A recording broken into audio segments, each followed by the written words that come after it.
खुद से बात करने वाली बहू। न जाने क्या हो गया है, रोज सोचती हूँ वक्त से सोकर वक्त से उठूं, लेकिन ये मोबाइल ये ना चैन लेने देगा मुझे जिंदगी में। तभी सास आ जाती है। सास आगे का तो कुछ नहीं सुनती, लेकिन आखिर की लाइन उसके कान में चली जाती है। हाँ हाँ, कौन लेने नहीं दे रहा तुझे चैन?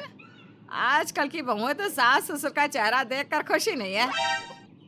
अब ये क्या नया ड्रामा मचा रखा है सासू माँ? ये कब बोला मैंने? मैंने सुना तो अभी बोल रही थी। हाँ, बहू समझ जाती है कि सास को उसकी मन की बात जो वो जोर जोर से करती है सुनाई दे गई है। हाँ हाँ, ठीक है ठीक है। बहू इधर उधर के काम पर लग जाती है कि तभी आदत से मजबूर बहू फिर एक बार खुद से ही बात करने लगती है। नहाकर जल्दी से भिंडी काट लेती हूँ। दाल तो रात की रखी है, उसी को तड़का लगा दूंगी। बहू तो अपना दिन का पूरा मास्टर प्लान बनाकर नहाकर जैसे ही निकलती है। बहू, तू जानती है ना डॉक्टर ने हमें बासी खाने को मना किया है। तो ये ना हो कि रात की दाल तड़का लगा कर खिला दे हमें। समझ रही है ना? हे भगवान, न जाने खुद से बात करने की आदत कब जाएगी मेरी। और ये अलग कान लगाए होती हैं। खैर, बहू की आदत थी खुद से बात करने की, और सास सास को उसके सारे राज वैसे ही पता चल जाते। हद तो तब हो जाती है जब लीला, देखो कौन आया है। मेरे बॉस और उनकी बीवी। अरे भाभी जी कैसी हैं? आपके हाथ का खाना तो कमाल का होता है। मैंने अपनी बीवी को कहा चलो चलकर भाभी जी से खाना बनाना सीख लो। हाँ हाँ, क्यों नहीं क्यों नहीं। वैसे आज क्या खाएंगी? अरे कुछ नहीं, हम तो बस मिलने आ गए। लीला चाय नाश्ता लगाती है और सारे बैठकर बात कर रहे थे कि लीला की खुद से बात करने की आदत एक बार फिर से जोर से अंगड़ाई लेती है। हाय रे, कितनी जोर से सुसु आ रहा है। चलो, बाथरूम भी गंदा पड़ा है, पहले साफ करूंगी फिर कुछ करूंगी। तब से नाक भी भरी है, थोड़ा छिड़काऊं। समझ रहे हैं ना, कैसी कैसी बात जो नहीं बोलनी चाहिए लीला खुद से कह रही है। क्या बात है लीला, क्या बकवास कर रही हो? अरे कोई बात नहीं, ये तो नेचुरल है। हाँ हाँ भाभी जी, जाइए जाइए। वो क्या है ना, हम भी निकल रहे हैं क्योंकि घर में बच्चे अकेले हैं। हाँ, नमस्ते। सब चले जाते हैं। पता है, वो लोग रात का खाना खाने आए थे और तुम्हारी बातों के कारण पहले ही चले गए। हाय जी, मैं क्या करूं, कुछ समझ में नहीं आ रहा, कैसे होगा। वो अब तुम जानो, मैं चला। पति भी चला जाता है। लीला को कुछ समझ में नहीं आता कि वो क्या करे। एक रोज वो अपनी सहेली से बात करती है। अरे चंदा, अच्छा हुआ तू मिल गई। तू तो मुझे बचपन से जानती है ना। वो क्या है ना, मैं खुद से ही बातें करती रहती हूँ। उसका ना मुझे इलाज चाहिए। अरे बहुत गड़बड़ हो जाती है यार। चंदा, जो लीला की बचपन की सहेली थी, उसकी इस आदत से अच्छे से वाकिफ थी। तू ठीक हो जाएगी तो हम लोगों के मजे कैसे आएंगे तेरी स्टूपिड वाली बातों वाले। तुझे मजे की पड़ी है, जानती है कितनी बेइज्जती हो जाती है ससुराल में। सहेली को बात अब समझ में आती है। वो उसे एक डॉक्टर का पता देती है। अब आगे, डॉक्टर साहब बड़ा बुरा हाल है। सही बोल रही हो बहन, बहुत बुरा हाल है, पर क्या करें, जिंदगी है, जीनी है। तुम बताओ कैसे आना हुआ? दरअसल वो डॉक्टर बूढ़ा होता है और उसे भूलने की बीमारी होती है। अब ये कैसा डॉक्टर है, क्यों आया है पूछ रहा है। अरे बीमार हूँ, खुद से बात करने की बीमारी है, इसलिए आई हूँ।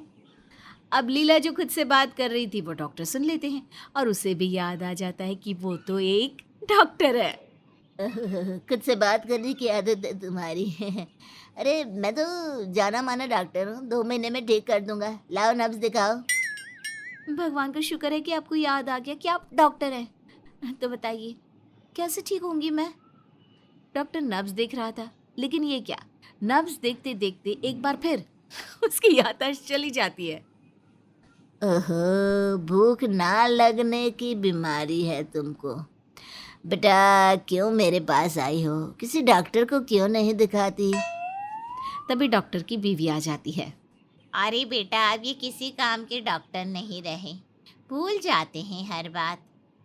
अरे तो क्लिनिक खोल कर क्यों बैठे हैं? बंद करवा दो ना। अरे वो बीच बीच में जब याद आ जाता है कि डॉक्टर है तो क्लिनिक में बैठने की जिद करते हैं। अब तुम तो जानती हो ना, इस उम्र में आदमी फिर से बच्चा बन जाता है। लीला को समझ में आ जाता है कि यहाँ उसका इलाज नहीं हो सकता।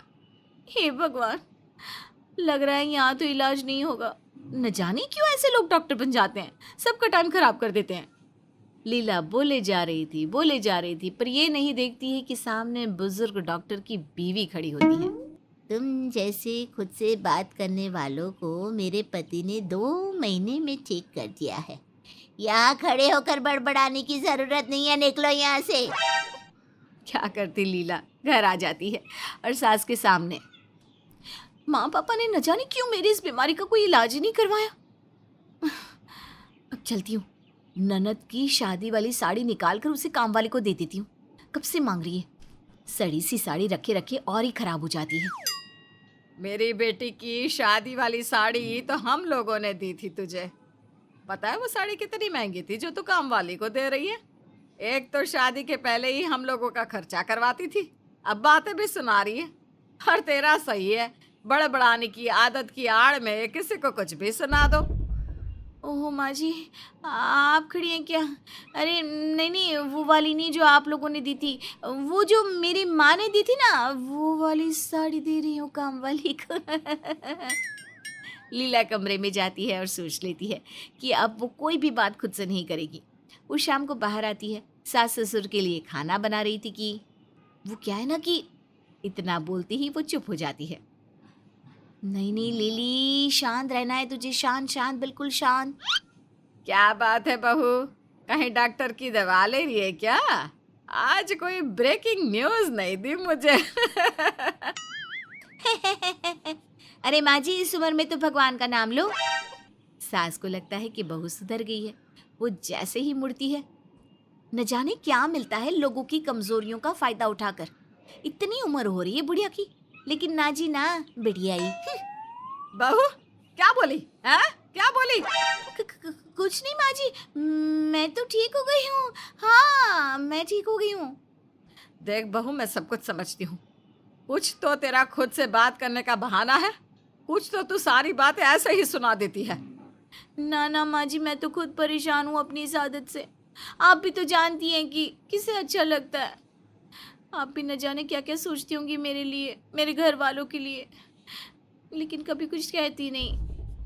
ना, मैं तो गलती से भी नहीं बोलती कि तू घर से अपने लिए क्या लेकर आई। एक साड़ी तो तेरी माँ ने ढंग की दी नहीं, लेकिन कभी मेरे मुंह से निकला क्या? नहीं ना। सास चली जाती है। बहू सोच में पड़ जाती है कि हाय रे, शादी के इतने साल बाद भी इनके मन में दहेज की चिंता है। खैर, आगे पूरा परिवार शादी में जाता है जहाँ वाह बहन जी, क्या इंतजाम है, मजा ही आ गया। खाना भी बहुत स्वादिष्ट है सच्ची। बहुत दिनों बाद किसी अच्छी शादी में आने का मौका मिला। सभी खुश होते हैं कि कितनी गर्मी है, ये नहीं कि एसी भी लगवा देते। सारा पैसा क्या खाने में ही लगा दिया इन्होंने। बहू यहाँ तो शांत हो जा, देख रही है वो लोग तेरी बात सुन रहे हैं। तभी वहाँ लड़की की माँ आ जाती है। आपने सही कहा, लेकिन क्या करे बेटा, बेटी की शादी करना कोई आसान बात तो है नहीं। इतना सारा दहेज और बारातियों को खुश करने में इतने पैसे लग गए कि एसी लगाना हमारी औकात में ही नहीं रहा। फिर लड़की की माँ लिली बहू उसकी सास और पति के सामने हाथ जोड़ लेती है। हमें माफ़ करें, मैं अभी आप लोगों का रुकने का इंतज़ाम पास के बड़े होटल में करवा देती हूँ। लड़की की माँ की बात सुनकर बहू को बहुत शर्म आती है। मुझे माफ़ कर दीजिए आंटी जी, मैं भी किसी की बेटी हूँ। मैं भी जानती हूँ पापा मम्मी ने मेरी शादी कैसे कैसे की, ऊपर से एसी की डिमांड मैं कर रही हूँ। आंटी जी, मेरी ना आदत थी, मैं खुद से ही बात करती थी, जो कुछ मन में होता था ज़ोर ज़ोर से बोलती थी। लेकिन आज के बाद मैं ये कभी नहीं करूँगी। मतलब कोशिश तो बिल्कुल करूँगी कि मैं ये कभी ना करूँ।